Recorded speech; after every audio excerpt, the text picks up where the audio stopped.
Lord Bach.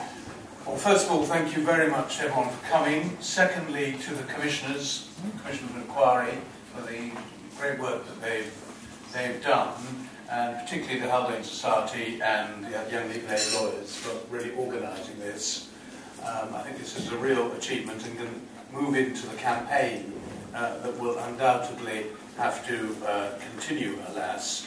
Now, I want you to listen very carefully to what I'm about to say next. It's my understanding that the result of the consultation may be announced pretty shortly, maybe even within the week, and that certainly at an early stage, maybe even now, part of the thinking of the government is as follows: that over 90% of respondents disagreed with proposals to remove from the scope of legal aid those cases and proceedings set out in the consultation.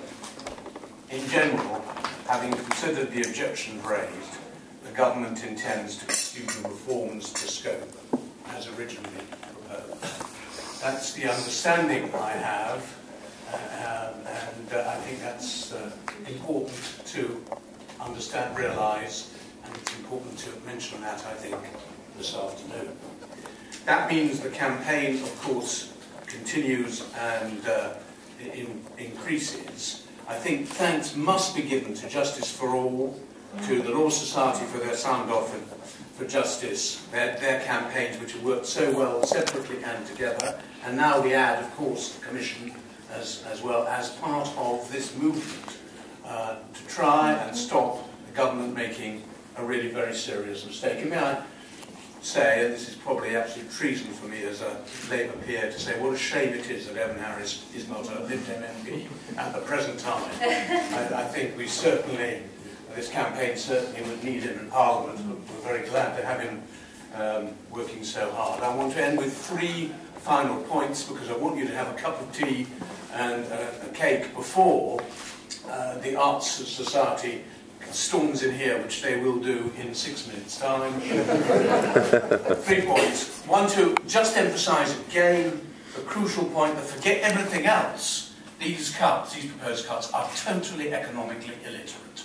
That's the point. It will cost the state infinitely more if these cuts go through than it would if they weren't implemented. That's the first crude hard point that we should never forget in this campaign. Secondly, I ask myself the question, and I really ask the government this question. If legal aid is not there for legal help for the most vulnerable, for the poor, for the marginalised in our society, what is the point of legal aid at all? Why have it? Why bother with it if it's not for that group? And thirdly, and this is something really for non-lawyers, in so many ways non-lawyers sometimes shy away from issues like this, saying, gosh, it's complicated, it's all to do with law, and there must be arguments one way, there must be arguments the other.